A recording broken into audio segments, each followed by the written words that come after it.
আমরা নিজের সম্পর্কে পরিচয় দিতে গিয়ে প্রায় কনফিউজড হয়ে পড়ি। উই গেট অফেন কনফিউজড যে আমরা কিভাবে শুরু করব, কোত্থেকে বলবো, পরপর কিভাবে বলবো নিজের সম্পর্কে, এই ব্যাপারে খুব কনফিউজড হয়ে পড়ি। তা আজকে আমার এই কথাগুলো যদি তোমরা রিলেট করতে পারো, তো আজকের ভিডিওটা তোমাদের জন্য। So hey guys, welcome back to my YouTube channel Simon's English class. Today I am gonna talk about how to introduce myself. নিজের পরিচয় দেওয়াটা খুবই জরুরি এবং খুব ইম্পর্টেন্ট, বিকজ আমরা কোনো সোশ্যাল গ্যাদারিংয়ে, কোনো ফ্যামিলি গ্যাদারিংয়ে, কোনো ইনফর্মাল সিচুয়েশনে বা কোনো ফর্মাল সিচুয়েশনে, জব ইন্টারভিউতে, কোনো গ্রুপ ডিসকাশনে বা ইংলিশ ক্লাসে আমাদের নিজেদের পরিচয় দিতে হয়। এই পরিচয় দেওয়াটা খুব ইম্পর্টেন্ট, কারণ ফার্স্ট ইমপ্রেশন যদি সুন্দর হয় তাহলে সবাইকে তাক লাগিয়ে দেওয়া যায়। এই জন্য আমাদের সেলফ ইন্ট্রোডাকশনটা খুবই জরুরি। তো আজকে আমি মাধ্যমিক লেভেল, সেকেন্ডারি লেভেল এবং 11 এবং 12 ক্লাসের ছাত্ররা এবং ছাত্রীরা কীভাবে তাদের পরিচয়টা দিবে আমি সে সম্পর্কে আলোচনা করব। আজকে শুধুমাত্র আমি মাধ্যমিক লেভেল এবং 11 এবং 12 ক্লাসের ছাত্রছাত্রীরা কীভাবে নিজেদের পরিচয় দিবে, সেলফ ইন্ট্রোডাকশন দিবে, সে ব্যাপারে আমি আলোচনা করব। এ ব্যাপারে আমি প্রথমেই আমরা যখন নিজের পরিচয় দিতে যাব, প্রথমেই আমরা বলবো সেটা হলো অ্যাড্রেসিং অ্যান্ড গ্রিটিংস। অ্যাড্রেসিং এবং গ্রিটিংস কীভাবে করতে হয়, তাহলে প্রথমে আসবে অ্যাড্রেসিং অ্যান্ড গ্রিটিংস। তো so dear students, please have a look on the board. Have a look on the board. প্রথম হচ্ছে addressing and greetings in the informal way. Informal ওয়েতে আমরা কীভাবে অ্যাড্রেসিং এবং গ্রিটিংস করব। ইনফর্মাল ওয়েতে আমরা প্রথমে বলি hi, hey, what's up, what's good, how is it going, how are you doing, এটা বলে আমরা শুরু করি। এটা বলার পরে আমরা বলি good morning or good afternoon or good evening. কিন্তু আমরা কতক্ষণ বলবো গুড মর্নিং বা গুড আফটারনুন? আমরা গুড মর্নিং বা গুড আফটারনুন বা গুড ইভিনিং কতক্ষণ বলবো? আমরা সকাল থেকে 12টা পর্যন্ত বলবো গুড মর্নিং। 12টার পর থেকে আমরা 5টা পর্যন্ত বা 4:30 পর্যন্ত বলবো গুড আফটারনুন, এবং 5টার পর থেকে রাত অবধি আমরা বলবো good evening. But we don't greet someone by saying good night, because good night equals to goodbye. আমরা কখনোই গুড নাইট বলে কখনো গ্রিটিংস করব না। এবার আমরা অ্যাড্রেসিং করার পরে আমরা যে নেক্সট যেটা করব সেটা আমি এখন বলছি।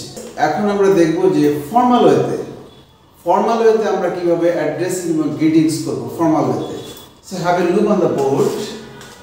আমরা ফর্মাল ওয়েতে কীভাবে অ্যাড্রেসিং এবং গ্রিটিংস, ফর্মাল ওয়েতে আমরা সবসময় ব্যবহার করব hello, hello, hello everyone. Hello everyone বলার পরে আমরা বলবো গুড মর্নিং অথবা গুড আফটারনুন অথবা গুড ইভিনিং। আবার আমরা যারা মুসলিম কমিউনিটি থেকে এসেছি, those who are belong to Muslim community, তারা আমরা বলতে পারি গুড মর্নিং না বলে আমরা বলতে পারি আসসালামু আলাইকুম। যারা হিন্দু কমিউনিটি থেকে আসছে তারা আমরা বলতে পারি নমস্কার বা আদাব বলতে পারি। সো ডিয়ার ভিউয়ার্স, আমরা ফর্মাল অ্যাড্রেসিং করতে যে আমরা তাহলে বলবো হ্যালো এভরিওয়ান, এটা দিয়ে আমরা অ্যাড্রেসিং করব। তারপরে আমরা বলবো গুড মর্নিং বলতে পারি, গুড আফটারনুন বলতে পারি বা গুড ইভিনিং বলতে পারি। অথবা আমরা যারা মুসলিম কমিউনিটি থেকে এসেছি তারা বলতে পারি আসসালামু আলাইকুম, আর যারা হিন্দু কমিউনিটি থেকে আসছে তারা আমরা বলতে পারি নমস্কার অথবা আদাব। এবার অ্যাড্রেসিং এবং গ্রিটিংস করার পরে আমরা যেটা আসছে সেটা হচ্ছে আমাদেরকে ধন্যবাদ দিতে হবে। আমরা যার সামনে নিজে পরিচয় দিচ্ছি তাকে একটা ধন্যবাদ দিতে হবে। সেটা হলো thanks for giving me the opportunity.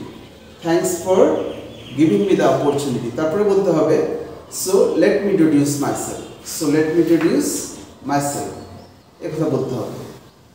কথা বলার পরে আমরা এইবার সবচেয়ে ইম্পর্টেন্ট যেটা, সেটা হচ্ছে আমার নিজের নাম বলা, নিজের নামটা বলা। So dear students, please have a look on the board.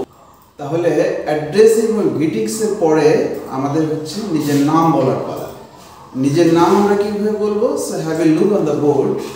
আমরা নিজের নাম বলতে গিয়ে বলতে পারি আই এম সাইমন, অথবা বলতে পারি আম সাইমন। আই এম সাইমনকে কন্ট্রাকশন ফর্মে এখানে অ্যাপোস্ট্রফি ব্যবহার করে বলতে পারি আম সাইমন, অথবা বলতে পারি my name is Simon, my name is Simon, অথবা এটাকে কন্ট্রাকশন ফর্ম ব্যবহার করে আমরা বলতে পারি my name's Simon, my name's Simon, অথবা বলতে পারি দিস ইজ সাইমন, আমরা বলতে পারি দিস ইজ সাইমন, অথবা বলতে পারি সাইমন ইজ হিয়ার, অথবা বলতে পারি Simon this side, Simon this side.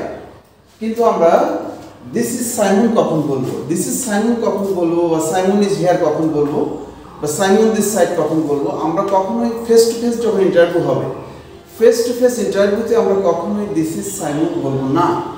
আমরা যখন টেলিফোনিক কনভারসেশন, ভিডিও কনভারসেশন হবে, বা সামনে কোনো হিউজ অডিয়েন্স থাকবে, সেক্ষেত্রে আমরা বলতে পারি দিস ইজ সাইমন।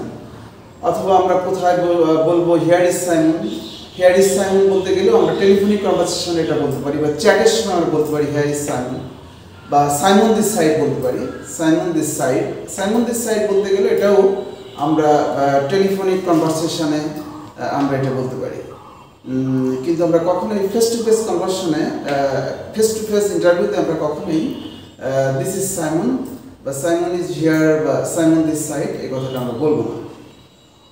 সো এখন আমরা দেখাবো যে নাম বলার পরে সবচেয়ে ইম্পর্টেন্ট হচ্ছে যে আমরা আমাদের লোকেশন বলার পালা, আমাদের লোকেশন বলা। তাহলে নাম বলার পরে এবার আমাদের হচ্ছে লোকেশন বলার পালা। আমি কোত্থেকে এসেছি, কোথায় আমার জন্ম, সেটা আমার বলার পালা। So have a look on the board. আমরা লোকেশন বলতে গিয়ে আমরা বলতে পারি I am coming from, I am coming from, then আমার প্লেসটা বলতে হবে। তাহলে I am coming from Nakol, Sreepur, Magura, অথবা I am coming from Sreepur upazila, I am coming from Sreepur upazila of Magura district. অথবা বলতে পারি আম, এটা কন্ডাকশন ফর্ম ব্যবহার করে বলতে পারি I'm coming from Sreepur upazila of Magura district. অথবা বলতে পারি I come from Sreepur upazila of Magura district. অথবা বলতে পারি আম from Sreepur upazila of Magura district. অথবা বিলং টু দিয়ে বলতে পারি, আমরা বিলং টু দিয়ে বলতে পারি I belong to Sreepur upazila of Magura district. অথবা আমরা বলতে পারি I live in Sreepur upazila of Magura district. অথবা বলতে পারি I was born in Sreepur upazila of Magura district. আর আমার জন্ম এবং বড় হওয়া যদি একই জায়গায় হয়, আমি জন্মেছি যেখানে, বড় হয়েছে সেখানে, তাহলে আমি বলতে পারি I was born and raised in Sreepur upazila of Magura district. তাহলে আমরা এখানে আমি অনেকগুলো ফ্রেজ ব্যবহার করেছি, লোকেশন বলতে গিয়ে অনেকগুলো ফ্রেজ ব্যবহার করেছি। আমরা যে কোনো একটা ফ্রেজ ব্যবহার করে আমরা লোকেশনটা বলতে পারি। তবে এখানে একটা কথা উল্লেখযোগ্য যে আমি এখানে শ্রীপুর উপজেলা, আমার জন্ম হলো শ্রীপুর উপজেলা। শ্রীপুর উপজেলা আবার কোন জায়গায়? মাগুরা ডিস্ট্রিক্টে। তাহলে শ্রীপুর উপজেলা এবং মাগুরা ডিস্ট্রিক্টের পরিচয়টা দিলাম। এখন আমার বাড়ি শ্রীপুর উপজেলার কোন জায়গায়, শ্রীপুর উপজেলার কোন গ্রামে আমার বাড়ি, সেটাকে এক্সাক্ট করার জন্য আমরা এখানে বলতে পারি যে I'm from Sreepur upazila of Magura district, but Nakol to be more exact. আমার গ্রামের নাম যদি নাকল হয় তাহলে আমি বলবো but Nakol to be more exact, এটা আমরা বলতে পারি। সো লোকেশন বলার পরে আমাদের যেটা ইম্পর্টেন্ট সেটা হচ্ছে আমার ফ্যামিলি সম্পর্কে বলা, তাহলে লোকেশন বলার পরে এবার সবচেয়ে যেটা ইম্পর্টেন্ট সেটা হচ্ছে আমাদের ফ্যামিলি সম্পর্কে বলার পর। ফ্যামিলি সম্পর্কে বলতে গিয়ে আমরা প্রথমে যেটা বলবো সেটা হচ্ছে, ফ্যামিলি সম্পর্কে বলতে গেলে আমরা প্রথমেই বলবো যে আমি যে ফ্যামিলি থেকে এসেছি সেই ফ্যামিলি কতজন মেম্বার। তো আমরা আগে বলতাম যে there are 6 members in my family. এটা খুব ওল্ড ফ্যাশন ইংরেজিটা হয়ে যায়। আমি যদি বলি দেয়ার are 6 members in my family, ইংলিশটা খুব ওল্ড ফ্যাশন এবং খুব ভেরি বেসিক হয়ে যায়। তো আমরা এটাকে খুব আধুনিকভাবে বলতে পারি যে সেটা হলো I'm from a family of 6 member. আমরা যদি there are 6 members in my family এটা না বলে আমরা যদি বলতে পারি এরকম যে I'm from a family of 6 members, তাহলে এটা শুনতে ভালো শোনা যায়। So dear students, please have a look on the board. এখানে আমি ব্যবহার করেছি যে there are 6 members in my family. এটাকে আমরা ব্যবহার করব না, এই লাইনটা আমরা ব্যবহার করব না। দেয়ার are 6 members in my family, এই লাইনটা আমরা ব্যবহার করব না। না করে আমরা বলবো আম ফ্রম আ ফ্যামিলি অফ 6। অবশ্যই এই আম ফ্রম এ ফ্যামিলি অফ 6 এটা শুনতে ভালো শোনা যায়। তারপরে আমরা বলবো যে আমরা কয় ভাই বোন। আমরা যদি 4 ভাই বোন হয় তাহলে আমরা বলবো উই আর 4 সিবলিংস। এখানে আমরা ব্রাদার সিস্টার কতজন এটা উল্লেখ করা দরকার নেই, আমরা একবারে, কারণ সিবলিংস কথাটা, সিবলিংস এই কথাটা কোনো জেন্ডারকে স্পেসিফাই করে না। সিবলিংস কথাটা কোনো জেন্ডার স্পেসিফাই করে না, যার জন্য আমরা সিবলিংস বললেই আমরা কয়জন ছেলে মেয়ে এটা একবারেই প্রকাশ পেয়ে যায়।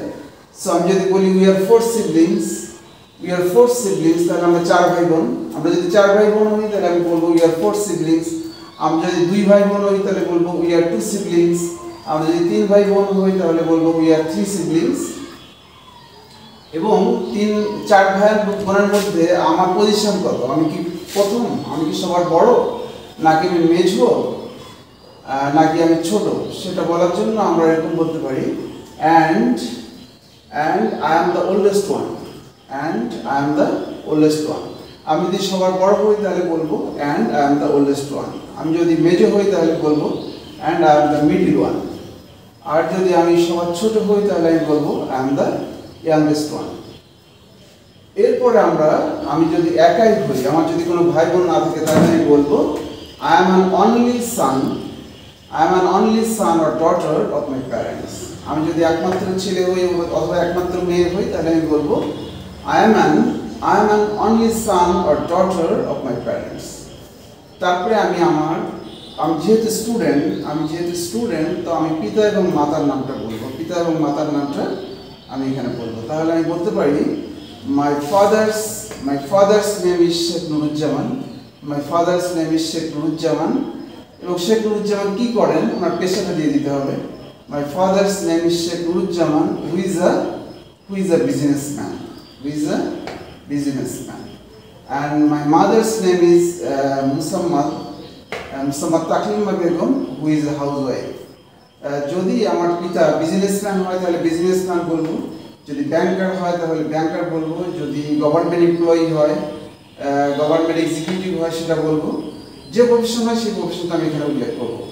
আর আমার মা যদি হাউসওয়াইফ হয় তাহলে হাউসওয়াইফ বলবো, যদি উনি টিচার হয় টিচার বলবো, উনি যদি কোনো জব করে সেই জবের পেশার নামটা আমি বলবো। তাহলে এখানে আমরা ফ্যামিলি সম্পর্কে এটা বর্ণনা করলাম। ফ্যামিলির পরে যেটা সবচেয়ে ইম্পর্টেন্ট সেটা হচ্ছে আমার ফেভারিট সাবজেক্টটা বলা। ফেভারিট সাবজেক্টটা আমাকে বলতে হবে। ফ্যামিলি বলার পরে আমাদের হচ্ছে, যেহেতু আমি স্টুডেন্ট সেহেতু আমার ফেভারিট সাবজেক্ট বলার কথা। ফ্যামিলির পরে আমরা বলবো আমার ফেভারিট সাবজেক্টটা কি। তো so have a look on the board. আমরা ফ্যামিলি বলার পরে বলবো ফেভারিট সাবজেক্ট। তো আমার ফেভারিট সাবজেক্ট যদি ইংলিশ হয় তাহলে আমি বলবো English is my favourite subject and I read it mostly. যদি ইংলিশ না হয়ে ম্যাথমেটিক্স হয় তাহলে লিখবো যে mathematics is my favourite subject and I read it mostly. যদি সায়েন্স আমার ফেভারিট সাবজেক্ট হয় তাহলে বলবো science is my favourite subject and I read it mostly. তাহলে ফেভারিট সাবজেক্ট বলার পরে আমরা বলবো হচ্ছে আমাদের হবি। ভেরি ইম্পর্টেন্ট হবি কথাটা বলতে, যে আমরা হবি বর্ণনা করব। তবে হবি বর্ণনা করতে গিয়ে আমরা কখনোই হবি কথাটা ইউজ করবো না। হবি বর্ণনা করতে গিয়ে আমরা কখনোই হবি কথাটা ইউজ করবো না। আমরা বিভিন্ন ফ্রেজ ব্যবহার করতে পারি, আমরা বিভিন্ন ধরনের ফ্রেজ ব্যবহার করতে পারি। So dear students, have a look on the board. আমরা কি ফ্রেজ ব্যবহার করতে পারি? আমরা প্রথমে ব্যবহার করতে পারি I like gardening. I like এই ফার্স্টে ব্যবহার করতে পারি। আই লাইক ফ্রেজ ব্যবহার করে আমরা বলতে পারি আই লাইক গার্ডেনিং, অথবা আই লাইক প্লেইং ক্রিকেট, অথবা আই লাইক ওয়াচিং মুভিজ সেটা বলতে পারি, অথবা আই লাভ টু এই ফ্রেজটা ব্যবহার করতে পারি। I love to do painting, অথবা I love to do gardening, অথবা সিম্পলি আই এনজয় এই ফ্রেজটা ব্যবহার করতে পারি। আই এনজয় এই ফ্রেজটা ব্যবহার করতে পারি। I enjoy playing cricket, I enjoy watching movies.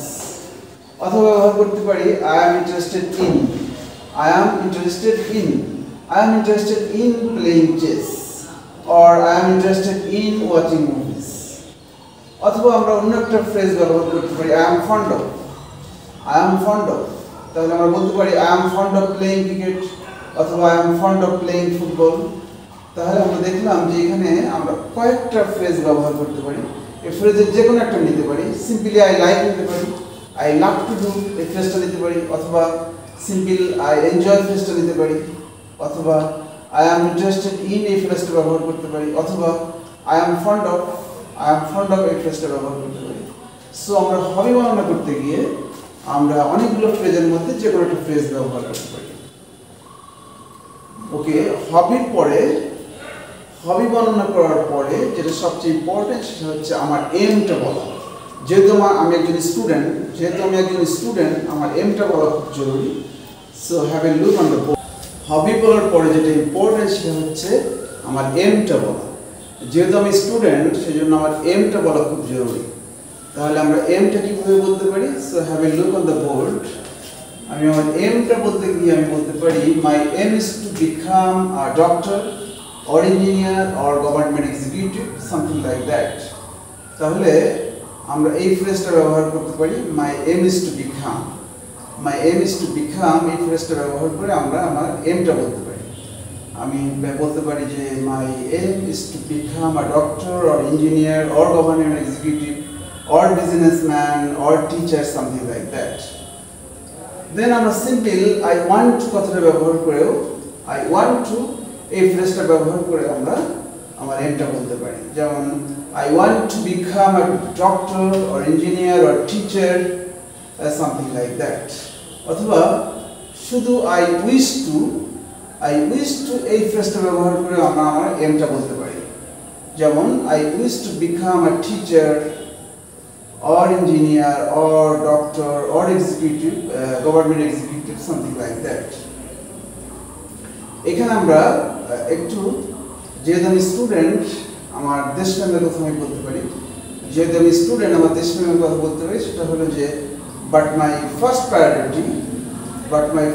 Priority is to become a good citizen because I love my country from the core of my heart. যেহেতু আমি স্টুডেন্ট, এই জন্য আমি দেশপ্রেমের কথা বললাম যে but my first priority is to become a good citizen because I love my country from the core of my heart. এইভাবে আমি আমার এমটা বলতে পারি। আমার এম বলার পরে শেষে আমি যেটা বলবো সেটা হচ্ছে আমার ফেভারিট পার্সোনালিটি। আমার ফেভারিট পার্সোনালিটির কথা বলবো। সেটা বলতে যে আমি বলে সবশেষে আমরা বলবো ফেভারিট পার্সোনালিটি। আমার যে ফেভারিট পার্সোনালিটি, প্রিয় ব্যক্তিত্ব, এ সম্পর্কে আমি শেষে বলবো। তাহলে have a look on the board, my favourite personality. আমরা বলতে পারি the father of the nation Bangabandhu Sheikh Mujibur Rahman is my favourite personality. এভাবে আমরা শেষ করবো। শেষে আমরা বলবো this is all about myself for the time being. Then বলবো thanks for your passion sharing. So dear students, এইভাবে আমরা একজন মাধ্যমিক লেভেল এবং উচ্চ মাধ্যমিক লেভেলের স্টুডেন্টরা তার পরিচয় কীভাবে দেবে, এভাবে আমরা দিতে পারি। সো ডিয়ার স্টুডেন্টস, আজকের মতো ভিডিওটা এখানে শেষ করলাম। সো আবার দেখা হবে। আল্লাহ হাফেজ। স্টিল দেন খুদা হাফেজ। সবাই ভালো থাকবেন আগামী ভিডিও দেখার জন্য।